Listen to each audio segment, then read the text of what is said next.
La luz del sol que iluminaba el cartel de reunión familiar privada se sintió como un golpe físico cuando Natalie Parker llegó a la granja y vio a su madre impidiendo que sus hijos entraran a su propio patio de juegos, mientras Andrea sonreía detrás de una copa de vino y la pequeña mano de Ruby se contraía confundida. Mientras los hombros de Owen se desplomaban con decepción y la alegría se desvanecía de su rostro, Natalie apenas pudo articular la palabra privada, mientras miraba la propiedad familiar que había mantenido durante años. Mientras su padre evitaba su mirada y los hijos de Andrea corrían libremente por la tierra que Natalie había ayudado a cultivar, la risa resonando como una burla. Y en ese momento los años en que la habían rechazado por elegir el trabajo social en lugar del camino preferido por la familia se volvieron repentinamente claros, las exclusiones que había soportado a pesar de pagar impuestos sobre la propiedad durante 7 años consecutivos. Metió la mano en su bolso de cuero, sacó una carpeta negra y la colocó sobre la mesa de hierro caliente para recordarles que la escritura tenía 4 nombres.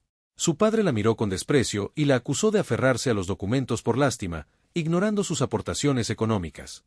Abrió la carpeta, mostrando papeleo y un aviso legal recién impreso.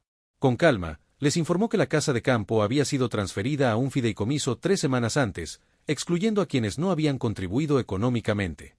Ante esto, su madre palideció, y Andrea aflojó el agarre en su copa de vino cuando Natalie declaró que ahora eran huéspedes en su propiedad. Andrea protestó, y su padre declaró ilegales sus acciones hasta que Natalie presentó documentos notariales de un abogado que, casualmente, era su cliente, recordándole a Andrea que no todos sus casos eran caritativos, como había dicho en broma una vez. Mientras su madre suplicaba que eran familia, la voz de Natalie se endureció al recordar las incontables veces que sus hijos habían sido rechazados. Cuando Andrea preguntó si debían irse, Natalie simplemente dijo que un agente del sheriff llegaría en 5 minutos, ya que su abogado había llamado. Como si estuviera previsto, la camioneta se detuvo, el agente examinó la escritura de fideicomiso y les informó que Natalie era legalmente la fideicomisaria principal, mientras que los demás eran meros huéspedes temporales. Andrea quedó atónita, y la madre apretó su collar de perlas mientras Natalie explicaba que se habían humillado al rechazar a sus hijos. El agente les dio 30 minutos para empacar sus pertenencias, y mientras la hacían, la madre acusó a Natalie de poner a sus hijos en contra de sus abuelos, a lo que Natalie respondió con calma que no necesitaban veneno para ver la verdad.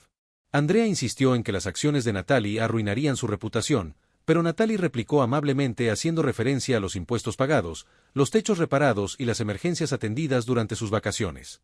El padre se quedó orgulloso junto al columpio que una vez construyó, lamentando cómo había cambiado Natalie.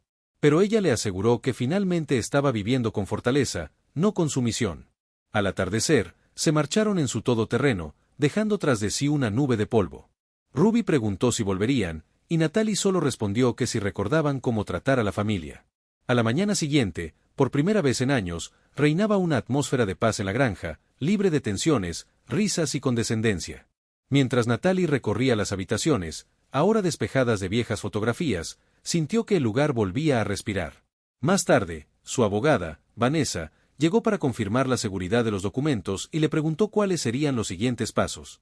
Natalie entonces reveló su plan de convertir la casa de campo en un alojamiento temporal para madres solteras que buscaban rehacer sus vidas. Mientras se preparaba el papeleo, recibió innumerables mensajes de sus padres y de Andrea, sin disculpas, solo exigiendo explicaciones, que ignoró. Esa misma noche, apareció un artículo en el periódico local que mostraba a Natalie y a sus hijos en la puerta de la granja y destacaba la iniciativa del refugio. La historia se difundió rápidamente, con vecinos y usuarias expresando su orgullo, y la comunidad elogiando su resiliencia. 3 días después, su padre la llamó con voz preocupada para decirle que la casa familiar estaba en peligro después de que el banco congelara su cuenta conjunta porque Natalie se había desvinculado de asuntos financieros que desconocía. Cuando le preguntó si su madre quería hablar, Natalie simplemente le recordó que los actos tienen consecuencias. Más tarde, Andrea publicó en internet acusando a Natalie de ser ambiciosa, pero la gran mayoría de los comentarios la defendían, y su vecino Logan le envió un mensaje alentador, recordándole que había roto un ciclo que todos habían sufrido. Mientras Natalie tomaba té helado en el porche, viendo a sus hijos perseguir luciérnagas sobre un país que por fin se sentía seguro, encontró un sobre sencillo, sin remitente, en el buzón con una sola frase de su madre: «Vimos el artículo. Quizás tenías razón». Y aunque no era una disculpa, Natalie ya no la necesitaba, el reconocimiento, por fin, era suficiente.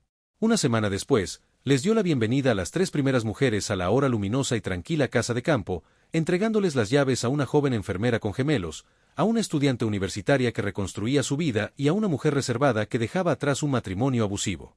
Les aseguró que esto no era caridad, sino un nuevo comienzo.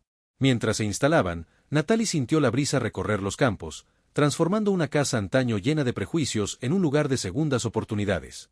Esa noche, Andrea le escribió de nuevo, explicándole la ruina económica en su país. Dijo que se estaban adaptando a una vida modesta en la casa adosada, y Natalie simplemente respondió, «Te deseo paz».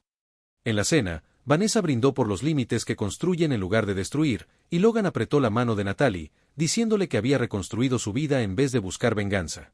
Mientras el huerto resplandecía con una luz cálida, las mujeres compartieron historias alrededor del fuego, y sus hijos sirvieron tarta de manzana con nata montada en la nariz. Natalie comprendió que la familia que había perdido había sido reemplazada por una forjada con compasión y valentía. Más tarde esa noche, salió al porche bajo las estrellas centelleantes, contempló la tierra silenciosa que simbolizaba la curación en lugar del dolor, y le susurró al recuerdo de su abuela que esperaba que se sintiera orgullosa de abrazar la vida que había creado sin necesitar el permiso o la aprobación de nadie.